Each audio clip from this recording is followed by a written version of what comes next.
Hi friends, இது என்ன வீடியோன்னு பார்த்தீங்கன்னா, புளியம்பழம் முத்து எடுத்துகிட்ருக்கேங்க. நம்ம கடை ஓனர் அம்மா அவங்க தோட்டத்தில் புளியம்பழம் வச்சுருக்கோம் அப்படின்னு சொல்லிட்டு அவங்க உலுப்பி அதை தட்டி ரெடி பண்ணி சேல்ஸ் பண்ணாங்க. நம்ம ஒரு 2 கிலோ வாங்கி அதை சுத்தம் பண்ணி வச்சுக்கலாம்னு சொல்லிட்டு நான் ஒரு 2 கிலோ வாங்கி அதை முத்து எடுக்கிற வேலை தாங்க பார்த்துட்ருக்கேன்.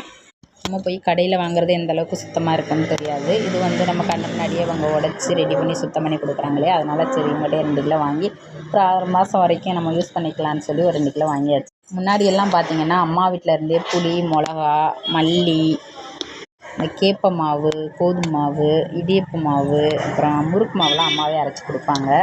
அது போக எங்கள் ஊரை பக்கம் பார்த்திங்கன்னா கருவாடு கொஞ்சம் நல்லா மலிவாகவே கிடைக்கும். ராமேஸ்வரம் பக்கம்ன்றதுனால இந்த மாதிரி ஐட்டம் ஃபுல்லுமே அம்மா வாங்கி கொடுத்து விட்ருவாங்க.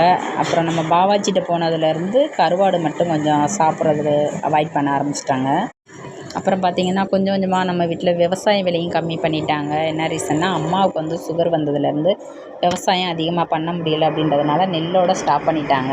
இந்த புளி மிளகா அந்த மாதிரி மட்டும் கொடுத்துட்டே இருந்தாங்க. இப்போ அந்த புளி மிளகாயும் வர்றது கிடையாது. ஏன்னா உழுப்புறதுக்கும் ஆளெல்லாம்